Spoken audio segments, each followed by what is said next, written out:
Alejandra López, soy la coordinadora de los grupos de respuesta. Hola, mi nombre es Sheila García y pertenezco al grupo de respuesta de ideación y riesgo suicida. Mi nombre es Teresita Cortés Cortés, coordinadora del grupo de respuesta de primeros auxilios psicológicos. Buenas tardes, mi nombre es Mayra Hernández y soy coordinadora del grupo de respuesta de ideación y riesgo suicida. Hola, mi nombre es Abigail Ruiz y estoy en el grupo de ideación y riesgo suicida y a la vez en el de primeros auxilios psicológicos. Hola, ¿qué tal? Soy Nayeli Zavala y participo en el grupo de primeros auxilios psicológicos e ideación y riesgo suicida. Y bueno, estamos en las jornadas de ideación suicida del Colegio de Psicólogos de Michoacán con los grupos de respuesta y pues lo primero es qué hacer frente a la idea suicida. ¿Quién podría responderlo? Bueno, vamos a empezar. Entonces, bueno, en este sentido, pues lo primero es empezar a validar el dolor de la persona. ¿Ah? Muchas veces podemos decir o podemos encontrar de que sucede algo y es como de, no es para tanto, o ay, por eso te vas a poner así, cuando realmente es importante ver que la persona está sintiendo algo y que lo que siente es completamente válido. También sería, como mencionaba Rogers, pues esta escucha empática, sin juicios, va a ser algo completamente esencial e importante para poder hacer frente a esta ideación. La otra parte, bueno, que va de la mano es una escucha completamente activa. ¿Qué quiere decir con esto? Que muchas veces estamos manteniendo una conversación con alguien y estamos como de, la persona está contándonos todo lo que siente y estamos así como de, ah, sí, qué padre, ¿no? O sea, realmente no estamos con todos los sentidos escuchando al otro. Entonces, lo ideal es como de, ok, te escucho y enfocarnos únicamente en lo que la persona nos está contando. Y bueno, el ideal también sería poder ver su lenguaje no verbal. Aparte de esto, yo creo que una vez que ya hemos tenido como esta escucha activa, ya sea el familiar de la persona o el profesionista que está recibiendo a esa persona, es bien importante que evaluemos los riesgos. Hay que estar evaluando el riesgo, si es un riesgo inmediato para ver a dónde vamos a canalizar, si vamos a internar, qué es lo que se va a hacer. Y entonces, aparte de esta escucha activa para podernos dar cuenta qué es lo que está sucediendo, tenemos que evaluar el riesgo sí o sí para determinar hacia dónde vamos a pautar a la persona, ¿no? Tener un conocimiento amplio, ¿no? Claro.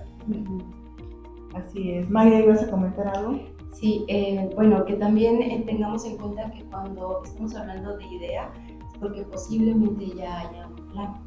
Entonces, a eso se refiere todo este comentario, es justamente estar alertas porque una vez que el consultante o la persona a la que vamos a estar atendiendo puede presentar ya un plan. Entonces, las preguntas sí tienen que ser muy directas, muy confrontativas para que sepamos qué plan tiene, dónde lo quiere hacer y entonces nosotros tengamos las herramientas para escucharlo activamente, para tener la empatía y poder guiarlo y acompañarlo hacia la decisión de estar en la vida.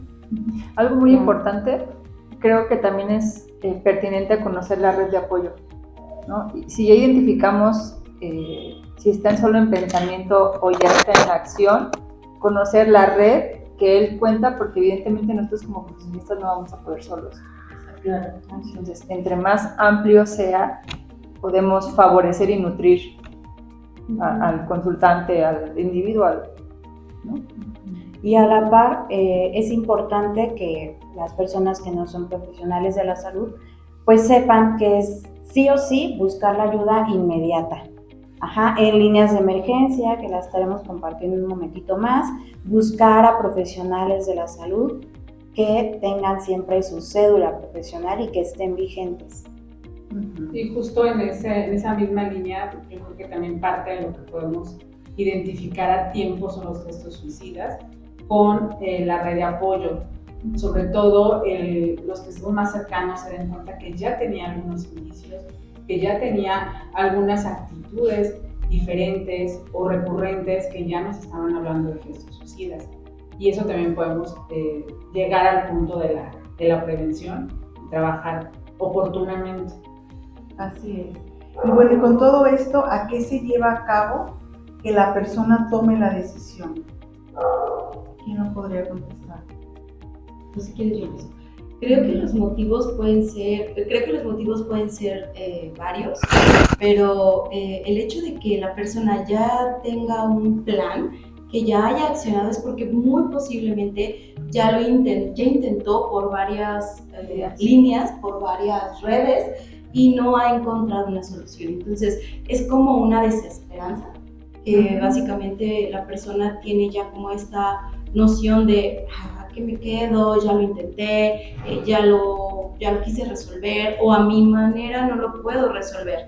Y la ayuda a lo mejor tampoco ha sido eficiente o efectiva, o tampoco ha podido pedir ayuda. Entonces creo que puede ser algunos motivantes, Ale, que estén llevando a la persona hacia tomar el acto suicida.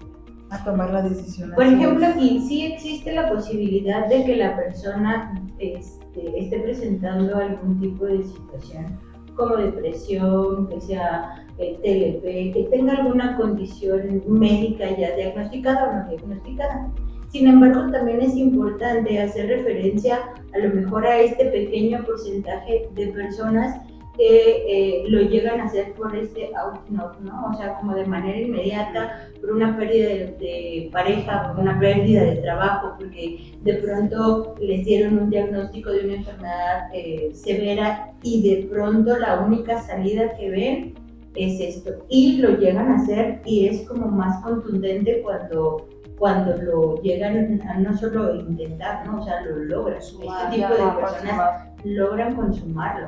Entonces sí es a lo mejor un porcentaje más pequeño que otras personas que puedan llegar a presentar algún trastorno, pero no hay que olvidarnos también de estas situaciones. Sí, gracias, Tere. Yo creo que algo, desde mi perspectiva, algo que es muy particular es que todos los consultantes o todas las personas que llegan con esta idea lo llevó como en busca de un alivio, ¿no? O sea, decía Mayra, ya agoté todas mis posibilidades y lo que yo quiero sentir es un alivio. Entonces, los gestos justamente me llevan, quienes se cortan es desahogo y sentí un alivio, o sea, es una paz. Y evidentemente, cuando yo ya llego a este nivel y es ya no puedo o ya no quiero, es porque lo que busco es un alivio total, es un descanso, es un ya. Sí, creo que esa es la toma de decisión de la cual comenta Ale, es eso, es la motivación realmente. O sea, algo me llevó a tomar esta decisión. Es un motivo. Efectivamente, y bueno, aquí a lo que comentaban anteriormente es este factor desencadenante, que es el que nos lleva al acto suicida, pero ya hay antecedentes, ya hay obviamente focos rojos, hay una situación medular que es la que lo mantiene o en depresión o con algún otro tipo de trastorno, algún tipo de situación emocional crítico, que en el momento que toca con el factor desencadenante, que es, no sé, la ruptura de alguna relación, que es algún cambio abrupto en su vida cotidiana o laboral, entonces es cuando comete el acto suicida. Que, bueno, no pensemos aquí, pues no fue ese el motivo. Realmente fue el desencadenante, sin embargo, hay motivos atrás y sobre todo el cómo se encontraba emocionalmente. Es algo que nos podemos percibir.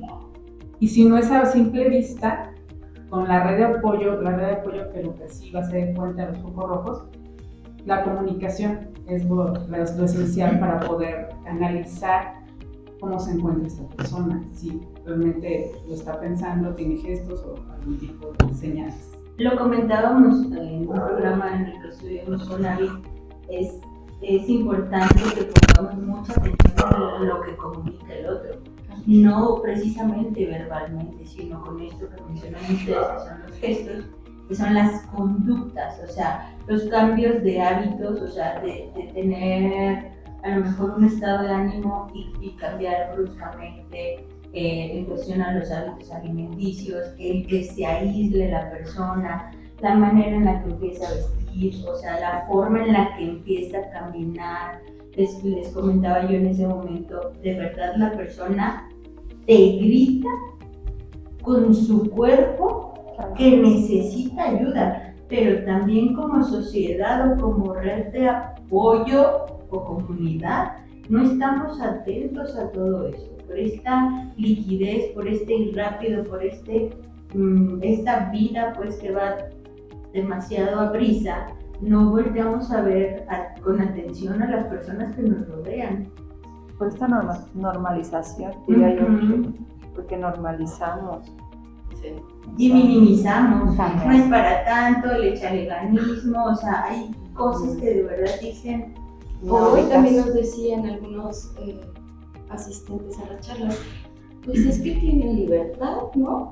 O sea, la persona que intenta o que hace un acto suicida, pues tiene libertad. Entonces, pero esos gestos, esos gritos antes de tomar la decisión, que muy posiblemente era este descanso del que hablaba Naye, y que realmente es como, ok, es tu responsabilidad, entonces tú tomas la decisión. Pero realmente en este tema, pues sí, todos somos responsables. Totalmente. Fíjate que ahí se podría pensar que se tiene libertad, pero no, porque son presos de sus pensamientos. Sería muy romántico eso, pero en realidad son presos de los pensamientos, porque hay una distorsión cognitiva en cada acto. Puede ser visión catastrófica, puede estar pasando por muchas situaciones y insisto, la comunidad lo que estamos haciendo es como minimizar todo lo que la otra persona dice o hace o siente. Justo como mencionaba igual ahorita May, pues las personas pueden llegar a decir como de, pues sí, tengo la libertad, pero la realidad, o existe esta libertad, pero también, conforme también comentaba Naye, pues es un dolor enorme que siente la persona y pareciera que es la única salida que ven. Entonces, volvemos a la pregunta, ¿qué te lleva a tomar la decisión? Es como esta visión del túnel donde ver que lo único que hay es precisamente desvivirte. Él también puede ser influido por sentirte como una carga para los demás. Y bueno, describen muy bien aquí en elementos básicos de lo que es una crisis. O sea, las personas que actúan, las personas que deciden hacer esto, obviamente están en un cuadro de crisis, nuestra situación crítica, donde efectivamente es una visión de túnel, donde hay una mente desorganizada, donde no ve sus recursos con los que siempre ha tenido para afrontar la situación crítica. Entonces no ve cómo lo va a resolver y ese es su único o su única opción. Sí. Por lo tanto, si hay una libertad, pero pensamos que esas personas están en crisis y no están pensando organizadamente o de una forma consciente, realista, objetiva, de que hay soluciones, que esa no es la única. Entonces, por eso necesitamos este apoyo emocional en situación crítica para que pueden encontrar sus alternativas y que las soluciones pues no van a ese camino suicida. Y hablando de todo esto, pues cómo se puede prevenir, aparte de la psicoeducación, y hablar un poquito de los primeros auxilios psicológicos y todo lo demás, lo que conlleva, cómo podemos prevenir, ya sea como psicólogos, a nuestros pacientes o consultantes, o la gente que está alrededor. Bueno, a mí me gustaría empezar por esta parte, precisamente en la comunidad. El suicidio sí se puede prevenir. La Organización Mundial de la Salud pues dice que la mayoría de suicidios son prevenibles si se detectan señales a tiempo. Estas señales de alarma y se les brinda pues la ayuda oportuna en el momento. Igual lo que comentábamos hace unos instantes, pues fortalecer estas redes de apoyo, el hecho de poder voltear a ver al otro real. Incluso esta parte de trabajar todavía mucho para reducir el estigma sobre la salud mental. Lamentablemente pareciera que pandemia sí movió, pero aún hay resistencia y es como no, yo no lo necesito, yo no voy a llorar, yo puedo, me lo aguanto. También muy importante el poder acceder a terapia, a la salud mental, incluso a psiquiatría. Y también aquí entra la parte de primeros auxilios psicológicos, poder trabajar como esta parte Igual, Teresita, no sé si nos quieras comentar algo. Bueno, pues respecto. realmente todas las personas justo esto para prevenir. Sabemos que pues, tenemos situaciones emocionales muy, somos susceptibles, ¿no? A una crisis y que en cualquier momento puede llegar el factor desencadenante o el factor crítico. Y qué mejor que en nuestra red de apoyo las personas más cercanas puedan hacer una intervención oportuna. Sí, más aún si hay ya gestos suicidas, si hay actitudes que ya nos llevan hacia la idea de que esta persona está en riesgo, pues podemos hacer intervenciones oportunas desde los primeros auxilios psicológicos, los cuales son de primera instancia y los puede brindar y los puede llegar, puede hacer una intervención oportuna un maestro, un médico, un hermano, un papá, una mamá, alguien cercano, alguien que pueda acceder a esa persona con confianza, con respeto, validando emociones. Y esto pues no requiere una capacitación corta, muy rápida, pero sobre todo muy consciente en que estamos trabajando con una persona en una situación crítica y que estamos listos para hacerlo, ¿no? Sobre todo es el momento de afrontamiento, pero también para poderlo llevar a un momento más tranquilo y que pueda encontrar sus recursos de ayuda. Y es que existen todavía muchos mitos y se cree que solo un profesional puede marcar una diferencia, ¿no? Y yo creo que hoy en la actualidad el vecino, el primo del amigo puede conocer diversas estrategias y una estrategia básica es la escucha. Yo te escucho y pongo atención de manera asertiva, sin un juicio, sin una crítica, exacto, y con solo sentirme yo escuchada, ese túnel puede modificarse. Y son estrategias pues, que todos podemos tener al alcance de nuestras manos, ¿no? Efectivamente, estrategias de escucha, porque muchos llegan en esta, sobre todo los padres de familia, no sé qué hacer con mi hijo, con mi hija, jóvenes, adolescentes. Psicólogo, ayúdame. No puedo hablar con él, no me hace caso, tiene ideaciones suicidas, pero entonces esta red está bloqueada, vaya, pero porque antes no hubo una comunicación.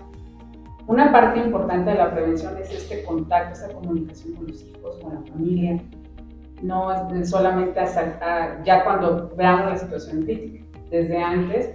Eso nos va a ayudar muchísimo a la apertura de las personas y sobre todo a darnos cuenta cuando ya es necesario una intervención. Pero primero que nada puede ser la comunicación e intervención de las redes de apoyo.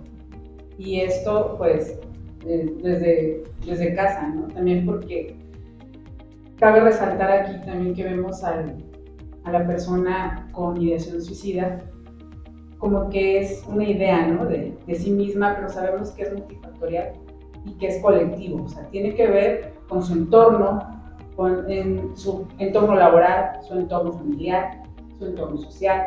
¿Qué está sucediendo? ¿Por qué está buscando esta alternativa? ¿Qué tanto ha afectado? ¿En qué riesgo se ha puesto? ¿En qué riesgo ha estado?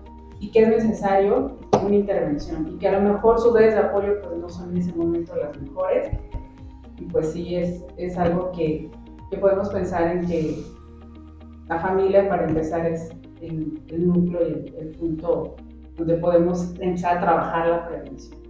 Hablar con nuestros hijos del tema, no hacerlo tabú y sobre todo de sus emociones, para empezar, de sus emociones. Sí, y no minimizar, porque a mí me ha tocado escuchar, más en adolescentes, está en la etapa. O sea, se encerró todo el día en el cuarto y está en la etapa. Ahí déjenlo. Y es normal. Es que terminó con la novia. Ahí déjenlo, ahí déjenla. O sea, es normal. Y no es normal porque el suicidio sí da señales. Y si nosotros como familiares, como amigos, vemos y observamos, oye, no es normal que está todo el día encerrado, voy y me acerco, en esta empatía, puedo prevenir. Porque además hace un momento Shea también decía, son cambios bruscos, son cambios que no era así, no se comportaba de esta manera.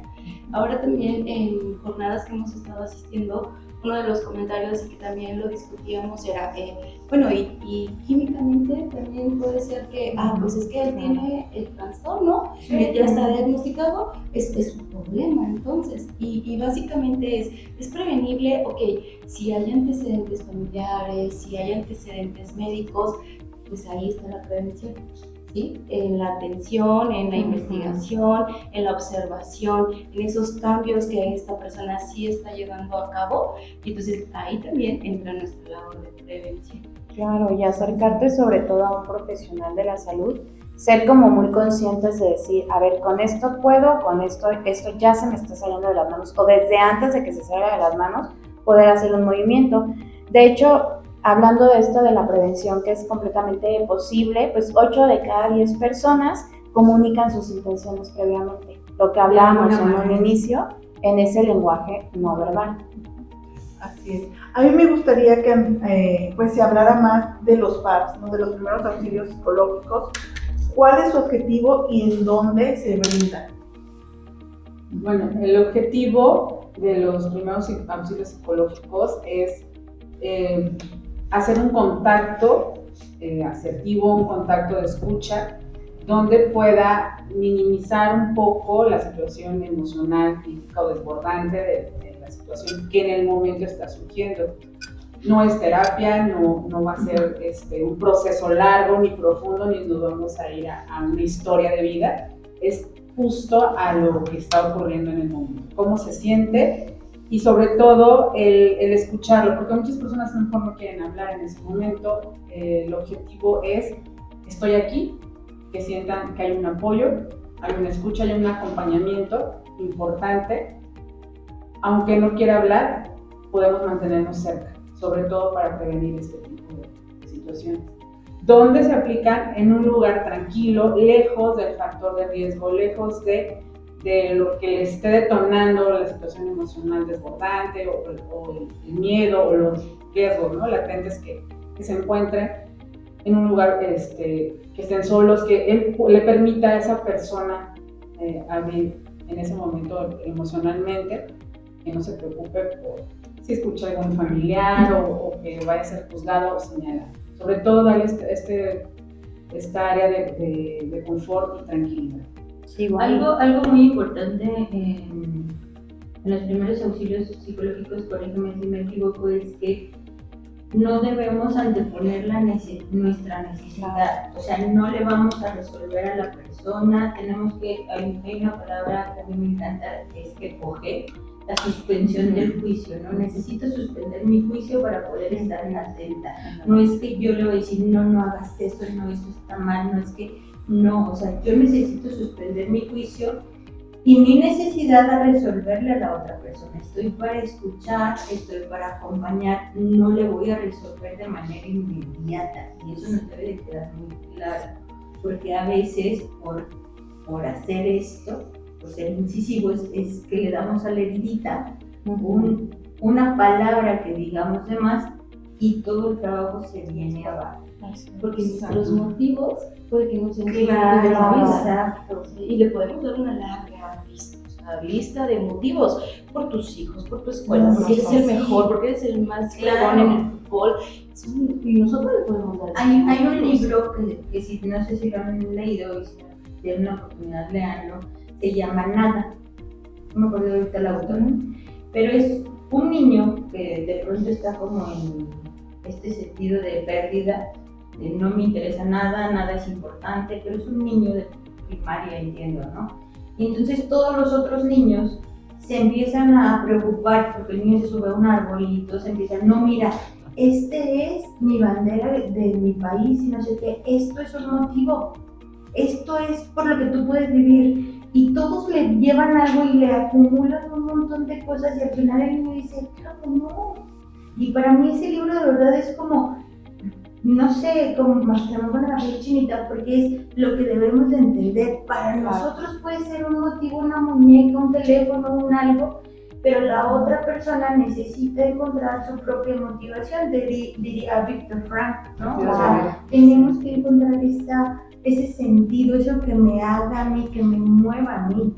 Y aquí es como para prevención, o sea, regresando a la otra pregunta, que es desde la familia. Si yo en la familia no me siento acompañado, si me siento al contrario rechazado y demás, ¿a dónde me voy? Si yo busco pertenecer, ¿a dónde me voy? Allá afuera. Y allá afuera puede haber drogas, puede haber un montón de cosas. Sobre todo en esta parte no hay que perder de vista el objetivo como tal de los pactos que van precisamente en esta parte de la prevención de suicidio, es, bien lo decían, nada de anteponer esta parte de juicios, pero sobre todo es apoyar a contener la crisis inmediata. Por eso hablábamos de que los puede dar un docente, una enfermera, un hermano, tratar de reducir como ese estrés, esa parte que le está estresando a la persona en un primer momento. También como poder brindar esa sensación de seguridad y calma, como bien lo decía Teresita, alejando como a la persona de lo que le esté estresando en ese momento.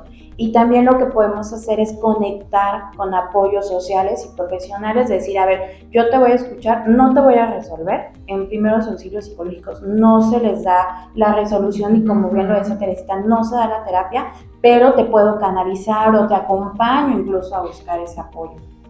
Así es. Y con esto me gustaría terminar. ¿Qué hay del hablar del tema? Alimenta la idea. Está muy estigmatizado esto, ¿no? No hables del tema porque puede ser que lo alimentes, le vas a dar las ideas, les vas a dar esto.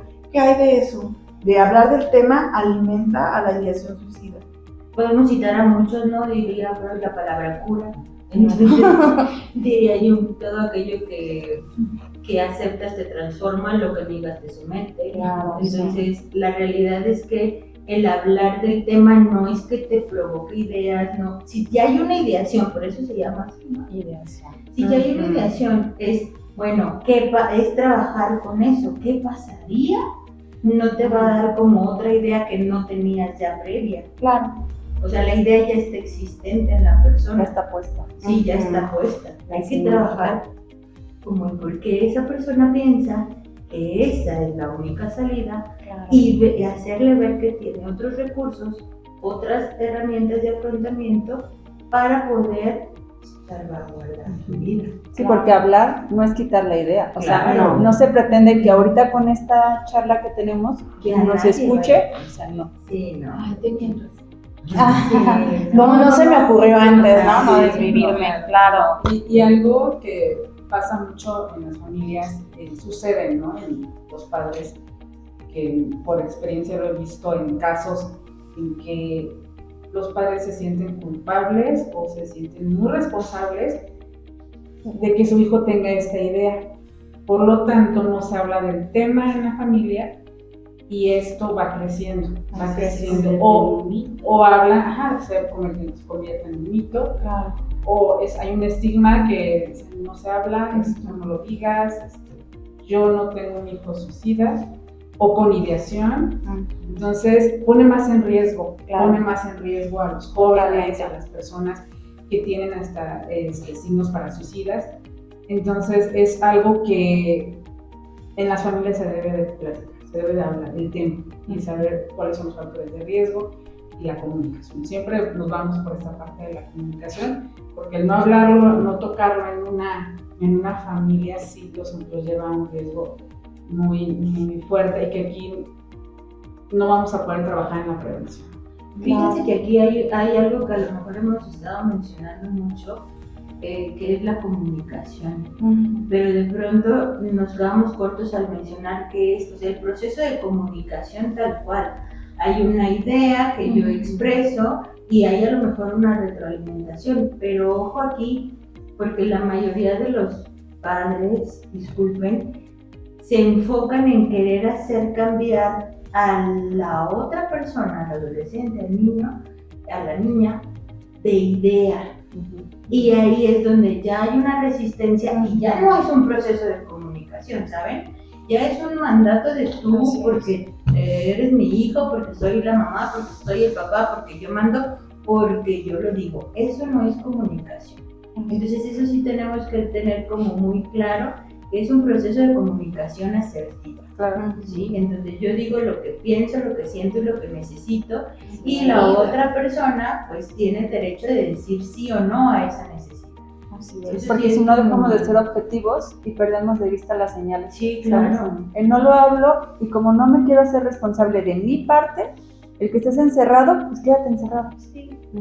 Y Si ya. estás haciendo berrinche, Se me hace súper interesante esta parte de que igual, pues hay estudios que luego les voy a mandar el artículo donde se habla de que hablar del suicidio pues no incrementa el riesgo, al contrario, esto va a ayudar a reducir el estigma y va a facilitar la ayuda. O sea, se hacen estudios en diversas universidades con las poblaciones que están en mayor riesgo.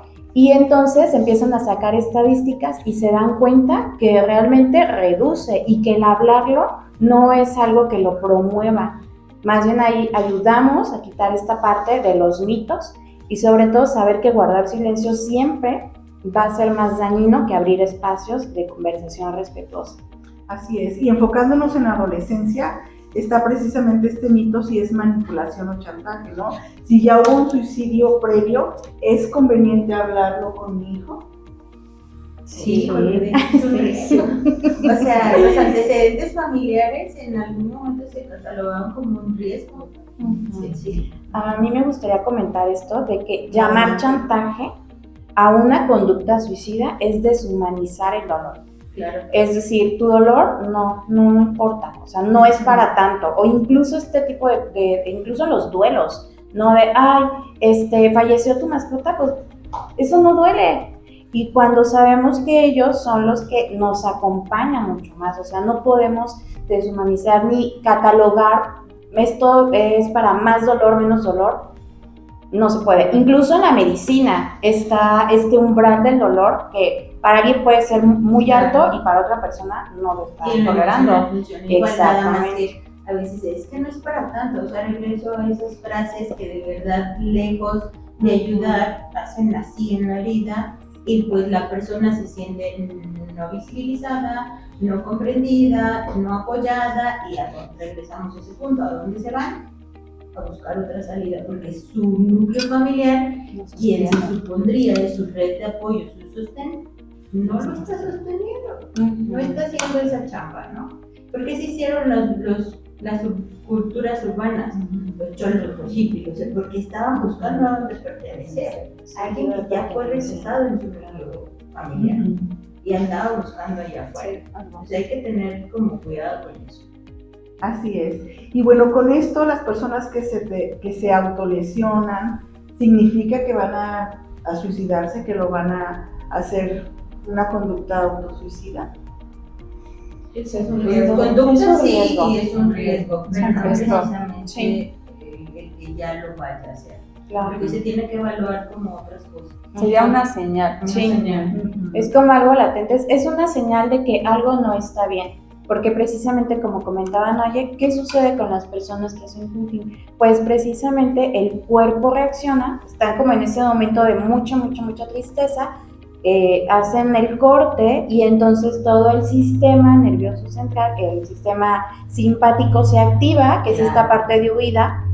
Les explico súper rápido. Por ejemplo, cuando hay un accidente y no sé, alguien se rompe la pierna y resulta que esa persona corrió kilómetros para poder salvar a alguien y cuando ya está en un lugar de calma, pues resulta que dice, ¡ay, mi pie! ¿No? Lo mismo acá sucede con nuestro cuerpo. Al momento de haber una herida, nuestro cuerpo reacciona y entonces empieza a segregar neurotransmisores para decir, ok, el cuerpo se concentra en esa herida y se olvida por un instante esta parte del dolor emocional. Exacto. Como ese alivio, un placebo. Un placebo. Y ahí entra también en la parte de las conductas para suicidas, Claro. la alta velocidad, consumo sí. de drogas, consumo de alcohol, tabaco, que ya son factores de riesgo y ya son focos rojos si esta persona empieza con algunas situaciones depresivas, ya sigue aumentando los factores de riesgo y posiblemente sí pueda llegar a la ideación suicida. Y con esto, ¿qué nos pueden decir? Hablar un poquito del tema del suicidio en la adolescencia. No, y hay datos súper interesantes de que es la segunda causa de muerte a nivel mundial. De hecho, la población de riesgo en cuestión de adolescentes es de 15 a 24 años. Ujú. Es la población más vulnerable. Sí, O sea, hemos visto que es una población en donde ya de por sí están en su propia crisis. claro. Aunémosle estas faltas que estamos observando, esas pocas habilidades o capacidades que todavía tienen para la resolución de conflictos. Entonces, tienen un cúmulo de situaciones, de duelos. pensamientos, todas estas cuestiones que en la misma adolescencia ya les están marcando, y la falta de redes, la falta de escucha, que también hace que pues sea la población, digamos que no es la única que lo hace, pero las estadísticas nos mencionan que es la en donde más prevalece el intento y la consumación de suicidios. Hay algo muy gravoso que yo veo en la actualidad. De pronto se ha etiquetado mucho a la adolescencia con esto de la era de los niños cristal y no sé qué tanto. Y de verdad yo digo, claro que no. Porque yo creo que hoy en día los adolescentes están viviendo mucha más exigencia que antes. Porque están viviendo o pidiendo parámetros, o están solicitando como parámetros la misma sociedad. Debes de vestirte así, de vivir así, no sé qué, dicen los papás, ¿no?